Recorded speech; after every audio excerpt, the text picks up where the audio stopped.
mengeluarkan surat keputusan apapun. Jadi praktis dia itu betul-betul membantu seorang presiden. Ketika ada yang mengatakan matahari kembar, saya termasuk yang tidak percaya.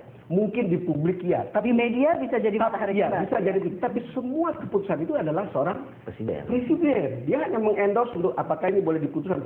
Jadi tidak ada keraguan atau tidak perlu ada kekhawatiran misalnya, akan seorang wakil presiden akan mendominasi.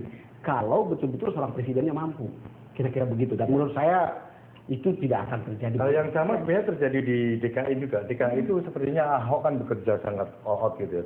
Tapi sebenarnya keputusan tetap dari gubernur. Keputusan tanda tangan tetap dari gubernur. Ahok memang sekedar mendrive saja itu ya.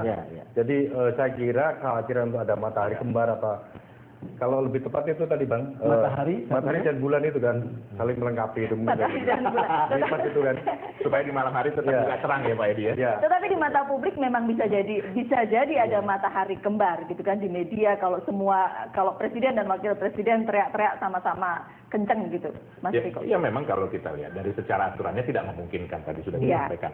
Tetapi memang persepsi publik kan tidak bisa diabaikan. Kita juga melihat itu. Dan kalau kita melihat seperti sekarang yang dialami oleh Pak Jokowi, baik dulu di Solo dengan Pak Rudi ya, Pak Rudi juga tipikalnya seperti Pak Ahok. Nah sekarang Pak Ahok mix aja, cocok. Nah sebenarnya seperti inilah juga kita harapkan artinya nanti di tingkat nasional, artinya presiden dan wakil presiden seperti ini, kerjasama yang luar biasa, yang menjadi satu kesatuannya. Kalau kita melihat contoh seperti dulu Bung Karno dan Bung Hatta ya, saling melengkapi satu dengan yang lain. Ada yang keras, ada juga yang lembut, ada gas, ada rem juga. Bagaimana ini satu kesatuan? Tapi apapun juga memang yang memimpin adalah tetap memang presiden. Tetap presiden. Iya. Lalu kalau ini Nasdem karena mengusung restorasi, saya bilang bagaimana kemudian restorasi yang diharapkan kalau posisinya masih seperti ini? Yakin begini, soal presiden dan wakil presiden itu tidak bisa dipertentangkan karena dia adalah satu kesatuan ya. Dan kemudian posisi wapres itu tentu membantu tugas-tugas presiden dalam menjalankan pemerintahan sistem presidensil. Nah, wakil presiden tentu sifatnya adalah bukan sesuatu yang tidak melengkapi posisi presiden, dia harus melengkapi, saling mengisi. Betul bahwa seorang wakil presiden tidak bisa mengeluarkan semua keputusan. Bayangkan kalau misalnya wakil presiden diberikan kewenangan mengeluarkan keputusan, tertulis misalnya presiden mengeluarkan tertulis bisa menjadi dua keputusan. Oleh karena itu tidak mungkin itu terjadi.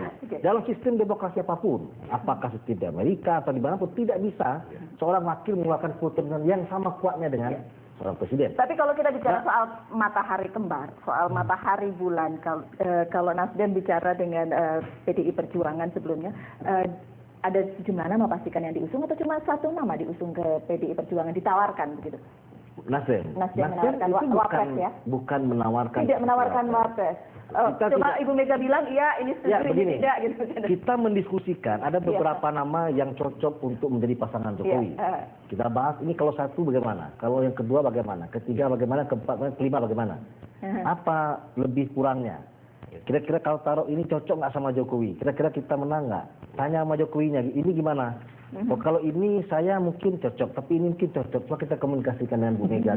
Jadi, oke, kita komunikasikan dengan Bu Mega. Kapan? Kita tunggu waktunya. Oh, jadi sebenarnya betul-betul sudah di kantong dan kemudian memang sudah ditemukan orang yang kemudian dianggap cocok. Secara jujur, pertanyaan yang pokok adalah mereka mau mengkomunikasikan dengan Ibu Mega kapan? Dan ini kan spekulasi beberapa waktu belakangan. Ibu Mega ke Jepang. Katanya sih menengok karena Ibu Rini anaknya melahirkan di sana. Tapi bilang ada urusan dengan ini. Lalu kemarin ke Bali. Sekarang masih di Bali ya? Sekarang masih di Bali dan sampai tanggal hari Minggu. Lalu kemudian timbul juga spekulasi. Akan segera mengumumkan nama itu gitu, tapi belum kita dengar juga gitu sampai sekarang. Ini kan tinggal hitung hari sebetulnya. Tanggal 12 kan. Kalau tanggal 12 sekarang tanggal 9, berarti 3 hari. Hari kerja efektif 1 hari. Kira nama sudah ada. Nama sudah ada sih. Dua nama yang tersisa siapa? Artinya sudah pasti. Dua nama yang tersisa siapa sebenarnya? Saya pikir tentu nama-nama yang akan diumumkan itu pasti harapan kita ya. Sesuatu yang menjadi harapan baru publik. Kalau kemudian Nasdem kaget juga dengan pengumuman nama cawapres itu, apa yang mau dilakukan? yang nggak mungkin kata Pak Eriko yang ingin dilakukan oleh Nasdem itu lawannya kaget, bukan kita yang nggak ada satu pertanyaan. Lawan akan kaget. Siapa yang membuat kaget lawan sebetulnya? Kalau dari nama-nama yang ada nggak ada lah. Persoalannya adalah lawannya belum pasti kemana-mana gitu kan? Kan ada dua nama yang disebut cukup kuat, yaitu Prabowo dan Abu Rizal Bakri.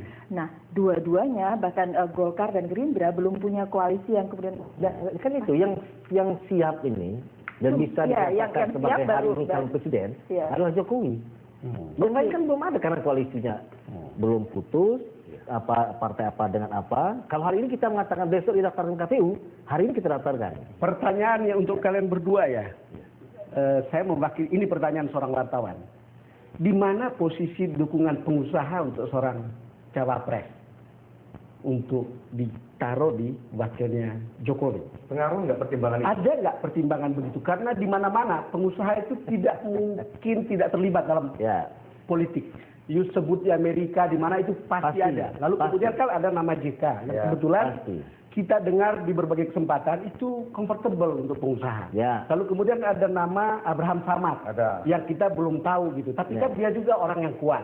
Ada nama Mahfud MD, tapi juga bukan orang yang dianggap dekat dengan pengusaha. Lalu kemudian kalau kita ke pasar modal, orang bilang yang market friendly sebetulnya untuk mereka itu sudah selesai gitu. Jawabannya. Itu seperti apa dibahas di dalam?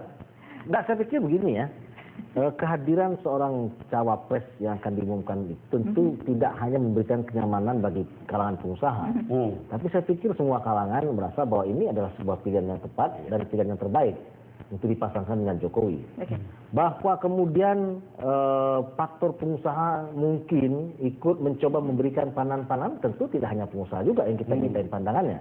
Saya pikir ke semua pihak kita akan mintain pandangannya. Kalau misalnya cawapresnya seperti ini, dunia usaha seperti apa?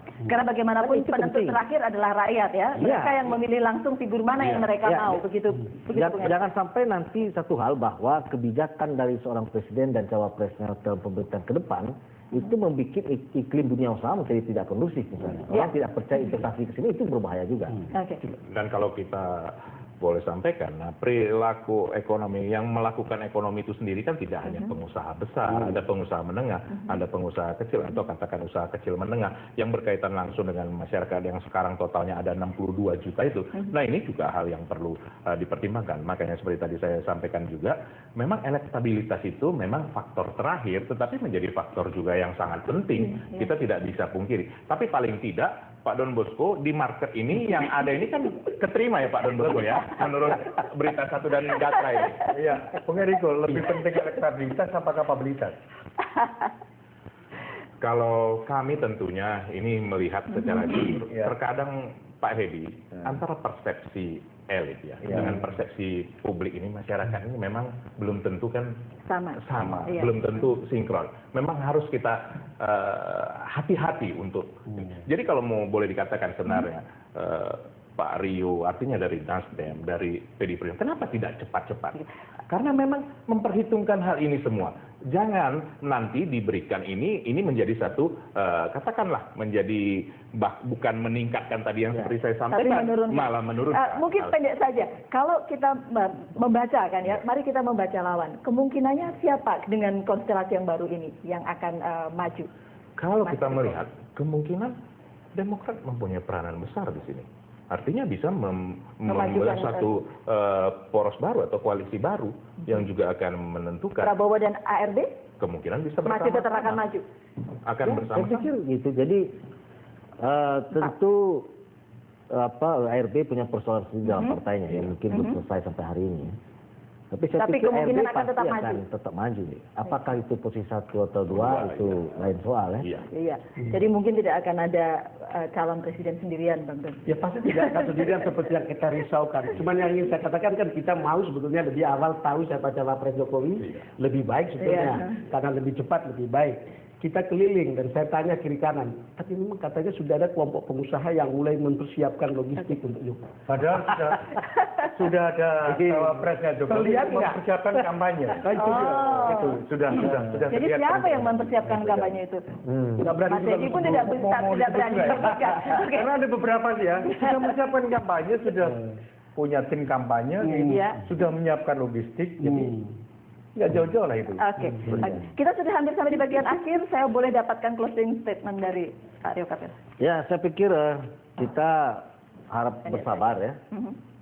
Bahwa dalam beberapa hari ini tentu akan diumumkan secara resmi siapa pasangan Jokowi. Ya, tentu kita harapkan bahwa ini adalah pasangan yang terbaik yang bisa kita persembahkan untuk bangsa ini. Jadi lawan siapapun pasti menang begitu ya? Insya Allah. Tentunya Pak Surya Paloh dari Nasdem, begitu juga Pak Jokowi dan Ibu Mega tentu akan bersama-sama, begitu juga dengan nanti PKB kemana itu? Kita harapkan, kan saya tidak ingin terdahulu. Sebelum ada akad nikah ya. Nanti bersama-sama tentunya akan memutuskan yang terbaik, yang kita persembahkan untuk meningkatkan lebih lagi Pak Jokowi untuk memenangkan di dalam satu putaran, supaya rakyat tentu tidak menunggu terlalu lama siapa pemimpinnya. Ini koalisi kompak banget.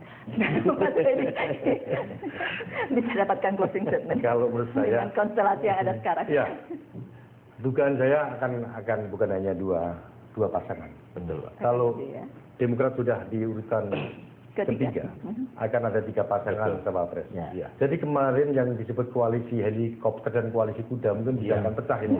Bukan itu. Heli sendiri kuda sendiri. Jadi jalan sendiri, jalan sendiri betul. Satu di darat, satu di udara. Jadi dugaan saya akan 3. Kalau ini 3, kemungkinan harus siap-siap aja Nasdem dan PDI Perjuangan untuk bekerja lebih keras. 2 kali putaran. Kalau tidak mau kerja keras ya 2 kali. Oke, Bang Dan. Iya, kebetulan kita berdiri di sini persis pada bulan Mei. Dan saya teringat pada kerusuhan Mei 16 tahun lalu. Ya. Kalau kita menikmati demokrasi kita sekarang, itu karena demokrasi ini dibangun di atas darah para martir reformasi pada 16 tahun lalu. Ya, setuju. Kalau kita lihat seperti itu, dan kita alami pada waktu itu, rasanya orang seperti saya tidak bermaksud mengajak siapapun, akan mengatakan, pemimpin baru kita adalah pemimpin yang putus sama sekali sejarahnya dari sejarah kelabu kita di bulan Mei pada tahun 98. Oke.